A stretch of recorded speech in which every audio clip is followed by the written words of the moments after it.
Okay, so last week we looked at logistic regression and we've got this model and it's got all these betas in it and we want to estimate those betas. So how are we going to do it? Well, let's go to the slides. So we're looking at estimation and we want to estimate those betas. So let's recall some of the stuff you did last year, hopefully. So we're going to use, what we'd like to do is we'd like to be able to estimate the parameters and also get some standard errors, because then we can do hypothesis and inference, which will be in the next lecture. So let's think about a single model where I have a single scale of parameters, so just a single number. And we can get what we call the maximum likelihood estimators, which I'm going to call theta hat, by taking the log likelihood, which is L theta given y. So remember, it's basically usually the probability density function or the probability mass function, but we're thinking about it differently.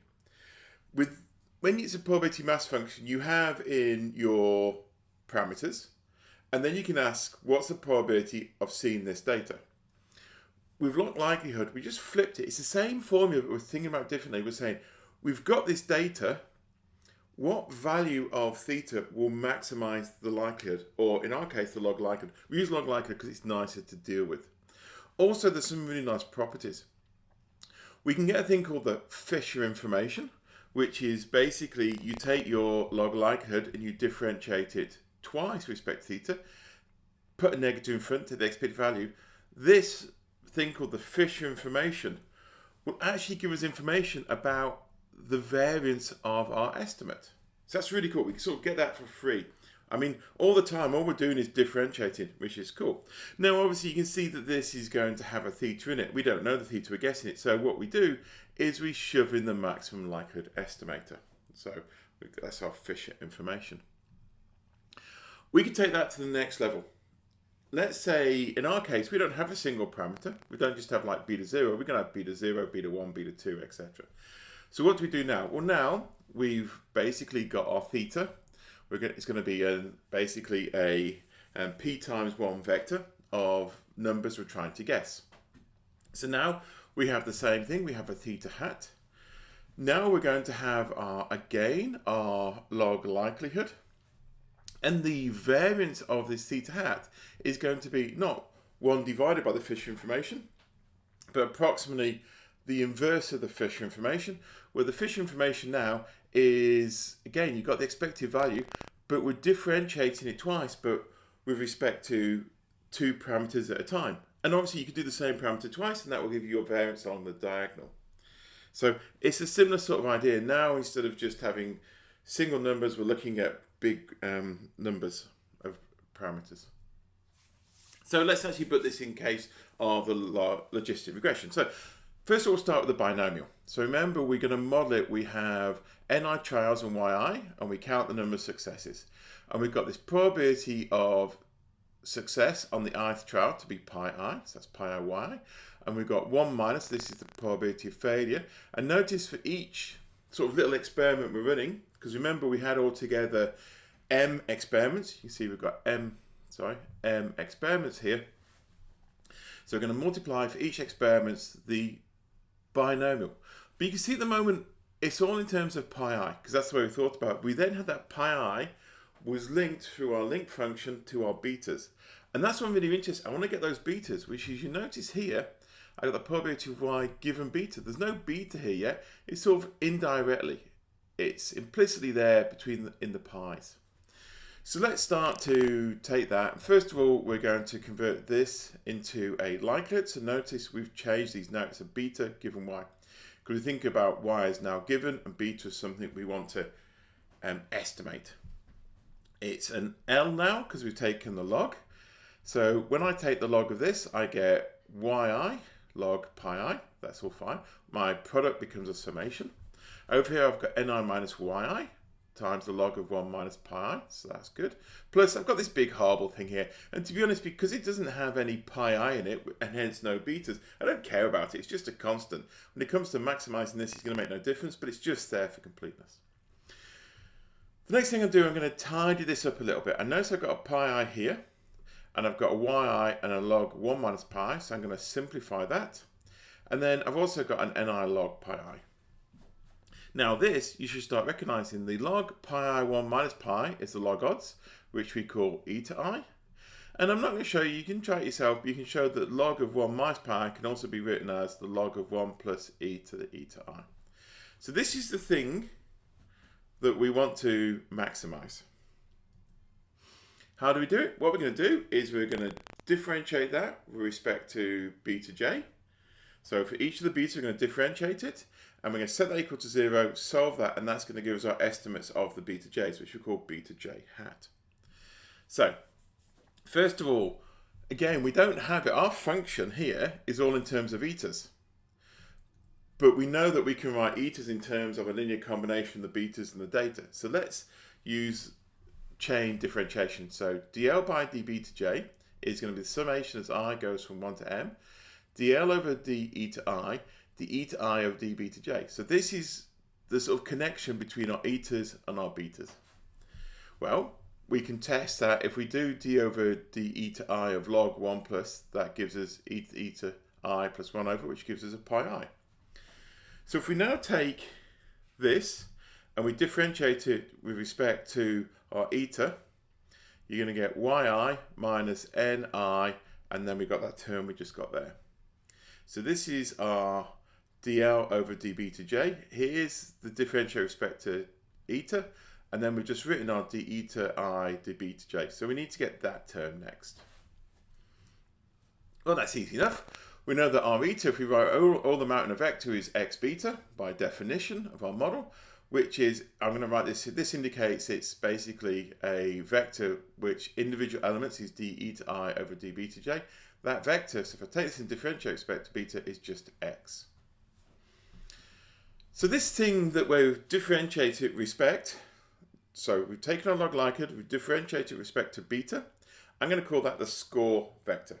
But all it really is it's a vector whose each element will be our log likelihood differentiated with respect to one of the coefficients.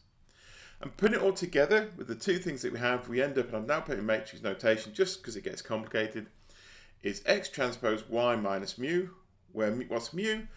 Mu is just pi ni pi I. If you think about it, this is the expected number of successes in the ith experiment. And we know that pi I equals this.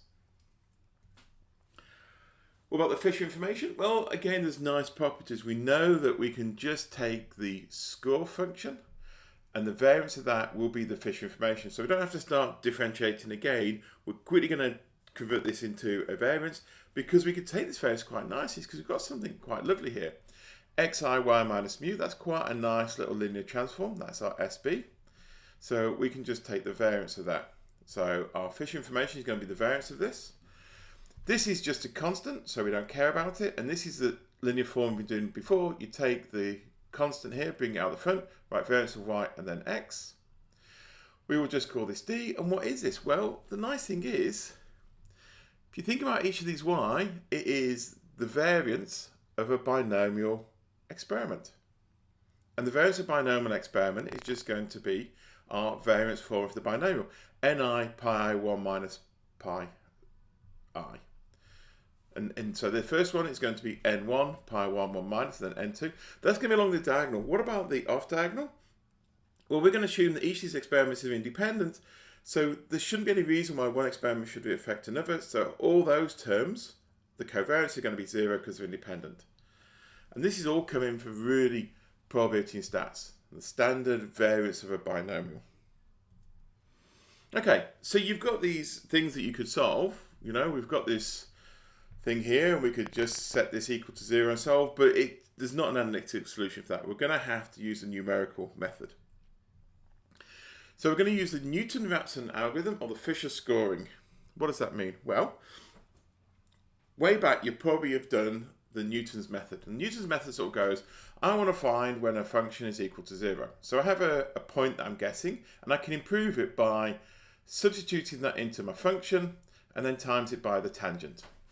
This is just the equivalent of that. Here I've got my estimates, my vector estimates at time t plus 1.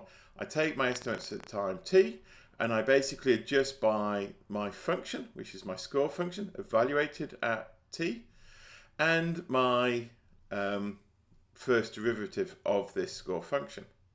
And we're going to take the inverse because we're in sort of matrix world. Well, this is just going to be, you take your score function and differentiate it, which is this term here, which you should recognize is your Fisher information. It's not quite related because the Fisher information is the expected value. So that's what we're going to do. We're going to, instead of using the first derivative of our score function, we're going to replace it by the expected value. So that is going to be the minus of the Fisher information. So you notice that the minus has become a plus. Here's my Fisher information, here's my function, here's a point, here's my improved point. So the idea is you have an idea of your estimates, and then you are adjusting. And what you're doing to some extent is you are just heading in the direction of, you're sort of going, which direction is it going to improve the likelihood? I'll go in that direction, I'll improve. So this is like a gradient descent. So altogether we can now substitute in what we've actually got. So our beta t plus 1 equals beta t. This is our Fisher information term. Here's our score function. Here's our mu. That's going to be the value evaluated at t, which we can get easy enough because from our betas we can get our pi's. From our pi's I can get d and mu. And that's what you do. You're going to start at some point and you're going to keep improving until it's improving no more, and that will be your estimates. So where do we start? Well, the easiest way to do is you just actually do a quick linear regression. You take, what we're doing here is you're doing a beta 0 is going to be x transpose x to the minus 1 x transpose. Normally we'd have a y there. But instead of a y, we're just going to take our log odds, where we've got the number of successes. We've got the number of failures. This is just to deal with the fact that sometimes you can have all successes or all failures, and you don't want to be taking the log of 0. So that's your initial values. You start that initial values, you then basically go back, substitute into this equation, get an improvement, substitute it in, get an improvement. All the time you're improving your beta values. You just iterate that till you're getting no improvement. Okay, so that's your maximum likelihood estimator. That's what R is actually doing under the hood. We took our log likelihood. Remember, it had these two bits, the main bit for the sort of the model, then through the link function we got our betas. We eventually differentiated that with respect to our betas, which we call our score function. We took the variance of that and got Fisher information, and then putting all that together in this iterative process, we now have a way of getting our estimates. We also have our standard errors as well, which we can use, and we're going to use that next time to look at how we can do inference for these estimates. Excellent. See you next time.